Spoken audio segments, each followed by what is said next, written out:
Ayan mga kaboses, mga kababayan, isang mainit po na pagbati sa inyong lahat. Ngayon pong araw mga kaboses, ito na. Ang dami pong pasabog sa nangyari pong Senate hearing mga kaboses ng Senate Blue Ribbon Committee. Ano po mga kaboses, regarding nga po dito po sa flood control anomalies mga kaboses. Ito si Sara Diskaya mga kaboses, corner na corner po. At wala pong hindi po nakatakas, no? Sa mga nagbabagang katanungan ng Senate Blue Ribbon Committee mga kaboses. Ngayon po ito po ating pong babalasahin mga kaboses. Ano po? Kasi napakarami pong pasabog no? May kotse, yung regarding sa bidding mga kaboses. At ito yung mga kaboses, pinaka-highlight. Yung issue po regarding po sa citizenship niya mga kaboses. Naku po, hindi pala Pilipino. At hindi po nila ma-confirm kung Pilipino kung Filipino citizen ba sila mga kaboses. Ano po? At issue po mga kaboses, no, ng political connections. So yan po isa-isahin natin mga kaboses no, sa naman po natin sa episode na ito. Hihimayin po natin yun pong mga highlights mga kaboses ng nangyari po na Senate hearing. Ano po? At syempre yung pagpapahiya po sa kanya ng mga senador. Pinagtulungan no? Wala talagang hindi talaga nakatakas itong si Sara Diskaya. Ito po mga kaboses imagine, si Sara Diskaya po ay umamin. Ano po mga kaboses? Mantakin nyo po ito. 9 companies po. Ang hawak mga kaboses nitong pamilyang ito. Umamin po siyam na kumpanya nila sabay-sabay sumasali po mga kaboses sa iisang bidding. Grabe naman yan. So, ngayon ay umalma itong si Senator Jinggoy. Ayon po sa kanya that is not legitimate bidding. Kasi kahit kumbaga kung iisipin natin mga kaboses, more chances of winning. Yung nangyari mga kaboses, ano po? More chances of winning yung nangyari. Parang ginawang raffle no? Raffle entry mga kaboses. Kaya dinamihan yung kumpanya para at least, no? Imposible naman pong walang pumasok na kahit isa. Or baka, mga kaboses, hindi natin alam, baka nga nangyari pa mga kaboses, yung siyam na companies lang yan, yung sumali sa bidding. Grabe na talaga no? Grabe talaga yung garapalan mga kaboses dito sa, pangalawa po na, laman po mga kaboses, ito pong controversial po, na 28 na luxury car. Ni-reveal po, no? At napaamin po, si Sara Diskaya mga kaboses na meron ho silang 28 luxury car mga kaboses na binili raw sa isa pong kumpanya sa Auto Art Models at Freebill Enterprises. Kaya ayon po kay Estrada kung saan ba galing yan? Saan ba galing yung pondong yan? Hindi ba galing ayon po kay Diskaya mga kaboses na hindi raw po yun galing sa public funds? Kayo, naniniwala ba kayo na hindi yun galing sa public fund, mga kaboses? Imagine, 28 cars, mga kaboses. Hindi nga ito parang car collector Car showroom talaga yung peg nitong Diskaya family, mga kaboses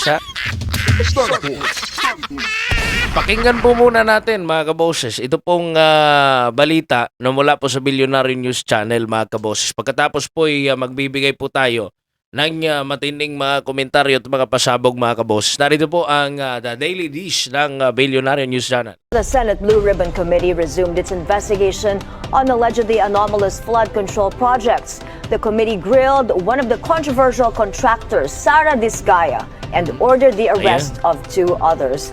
Hannah T is live from the Senate. Hannah, what is the latest? Hannah T. The queen of flood control projects has admitted. Sara Diskaya, Queen. president of Alpha and Omega General Contractor, has finally appeared before the Senate Blue Ribbon Committee Ayan. probe. She admits that 9 companies are being controlled 9 by her family, companies, which have imagine cornered around 31 Ayun, billion yung mukha peso ni Sara worth Diskaya, of flood no? control projects since 2022. This despite her earlier denial and her claims that she divested in the companies which surfaced amid the flood control Ayan na. scandal. It is common knowledge that you own 9 companies, 9 companies. namely St. Gerard, St. Timothy, Alpha and Omega, Elite General Contractor and Development Corporation, St. Matthew, Great Dami. Pacific Builders, YPR General Contractor, Amethyst Horizon Builders, and Ayan. Waymaker OPC. Ang dami, no? Am I correct? Yes po. Ayun, inamin ha, inamin.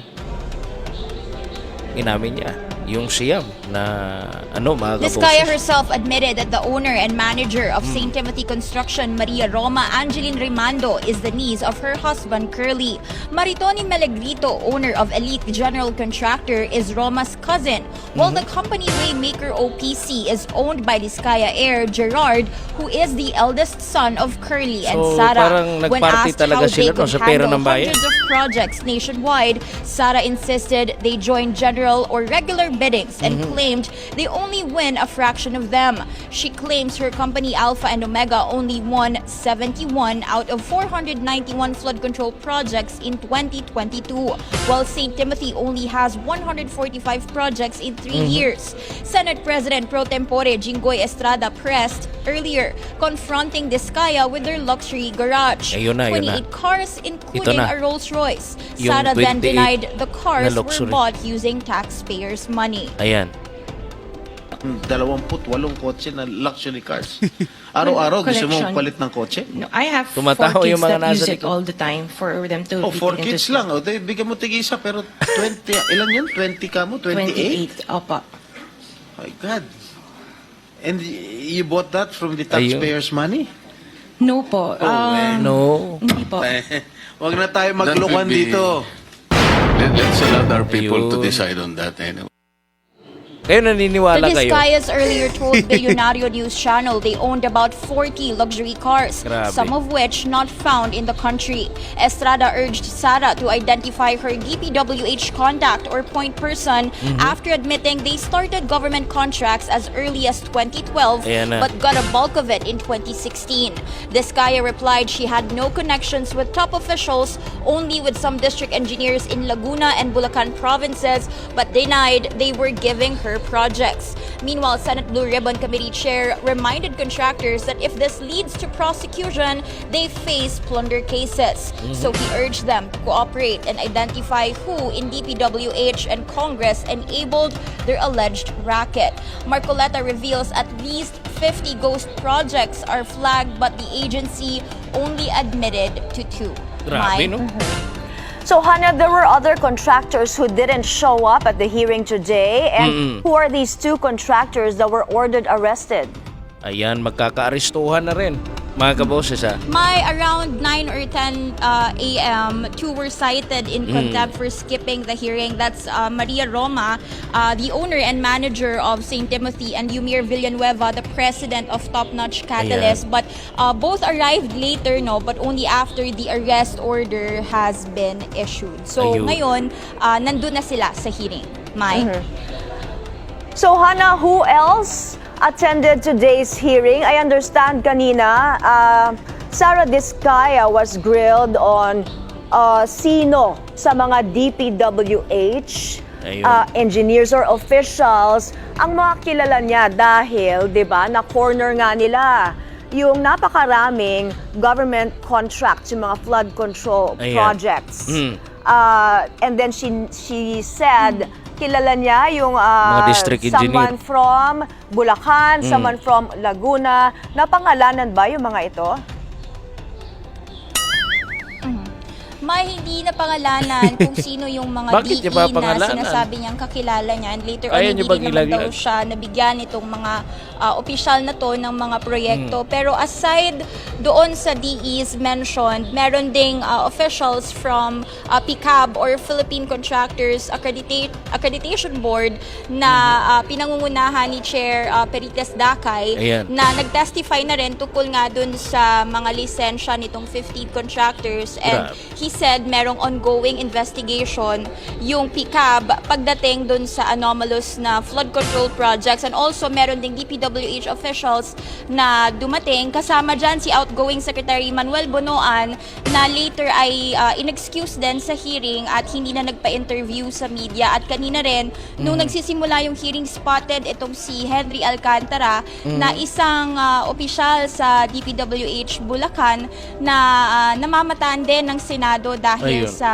di umano'y notorious na flood control projects doon sa probinsya. Pero right now, wala pa siyang sinasabi o hindi pa siya nagsasalita doon sa hearing. Mai? Okay, maybe we will learn more about these people as the hearing progresses today. Ano? Now, let's go to the luxury vehicles of the Discayas. These vehicles were in the spotlight in recent days as well. Ayan. So, are these luxury vehicles still in the garage of the Discayas? Andun pa siguro, ito hindi. Talaga naman. Mai Sara Discaya herself admitted and confirmed that their fleet of luxury vehicles are still in their garage in Pasig City, and she said they were purchased from two local dealers, pero nag-raise ng red flag itong si Senate Minority Leader Tito Soto kanina, and he pointed out that those dealers that Sara mentioned have been linked to smuggling cases or smuggling issues involving luxury cars. At Aray. sabi ni Senator Risa Ontiveros na the Senate may also look into this angle as part Ay. of their investigation Illegal naman in the pala. anomalies of flood control projects. Ako po. Back to you, Mai. Grabe All na right, we'll talaga be yung monitoring karma. that hearing. Hannah Grabe na T, talaga. live from Yung the karma. Senate. Thank you, Hannah. Grabe talaga yung karma, mga kaboses. No, Senate imagine. Rules and Imagine, mga kaboses, yung binilhan niya, sangkot pala sa smuggling. Ha? Mga kaboses.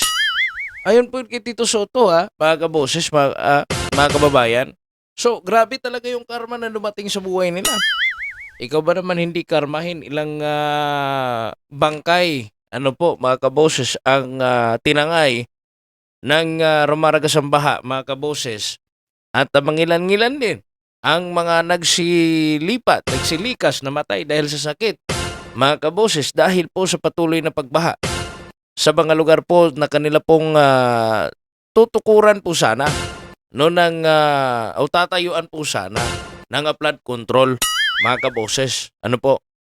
So, meron ba talagang, sa inyong palagay, mga kaboses, meron bang talagang magsisinungaling na meron ba talagang sinungaling o magnanakaw na talagang sasagot ng matino, mga kaboses? Sa tingin ninyo, ha? Kasi ito rin ito rin yung pinaka-issue rin, mga kaboses. Alam niyo po, meron pong issue rin, mga kaboses, sa Vera Files column po, sinabing British citizen raw ito, si Sara Discaya at kapatid niya. Born in London sa Filipina chambermaid, mga kaboses. Ano po? Pero sa hearing, hindi po siya sumagot. At the same time, yung pong tinanong po siya ng mga media, mga kaboses, tikom po ang bibig niya. Ito po yung video, mga kabos. Tinatanong po siya niyan during that time. Tapos ayaw po niyang magsalita. Ano po, mga kaboses? Umiiwas siya sa sagot sa katanungan ito, mga kaboses. Pero kung wala namang tinatago, bakit tikom talaga ang bibig, mga kaboses? Ano po? Tapos ito pa yung pangalawang issue, mga kaboses, yung Eusebio connection. May allegation kasi na may ties daw itong si Discaya at si dating Pasig Mayor Vicente Eusebio at sa pinsan niyang si Robert Eusebio na nagbigay ng proyekto di umano sa mga kumpanya niya, mga kaboses. At deny pa rin si Discaya, wala po, tikom po ang kanyang bibig, mga kaboses, sa pagtanong po ng mga mga kaboses ng mga media. Ano po, mga kaboses? Tikom po siya, ayaw po niya sagutin. So, hindi sumagot ang diretso, mga kaboses. So, magtataka ka na. So, ngayon, mga kaboses, mga kababayan, kayo na po ang humusga. Ano po, mga kaboses, mga kababayan? Hindi naman po bawal yumaman. Lalo na hindi naman po masama na magkaroon ng luxury cars. 28 luxury cars. Pero kung may anomalya sa flood control projects, natural na itanong talaga, pera ng bayan ba yan o legit talaga na sa negosyo yan, na Sara Diskaya? And imagine this, 9 companies, 1 owner, 1 winner. Sa simple salita, monopolyo. Monopoly disguised as competition, mga kaboses, ang tawag dito. Corporate palusot, ha? At ang citizenship issue, mga kaboses, suspicious po talaga. Sa panahon po ngayon, kapag ayaw sumagot, kapag sabihin, ibig sabihin po niyan, may tinatago, ha? Sana mali ako, mga kaboses, ano po? Pero kung tama, may dagdag issue pa ito. Eligibility and accountability, mga kaboses. So, ngayon, mga kaboses, mga kababayan, ha? Biding-bidingan lang ito, kung totoong biding-bidingan lang ito, tapos may luxury car collection at political backers pa. Simple lang ang tanong, sino ba talagang bumabahan ng pera sa flood control projects? Ang bayan o ang iilan? Standpoint with Kaboses Wheels. Ngayon po mga kaboses, comment po kayo sa baba sa lahat po natin ng mga tagapaginig at tagapanood dito sa standpoint natin mga kaboses for today's episode. Maraming salamat po sa inyong lahat. Comment po sa baba, please subscribe and hit the notification bell para notified po kayo sa lahat po natin ng mga uploads. God bless you sa inyong lahat mga kaboses. Ako po, si Kaboses Wins at ito po ang Standpoint. Standpoint with Kaboses Wheels.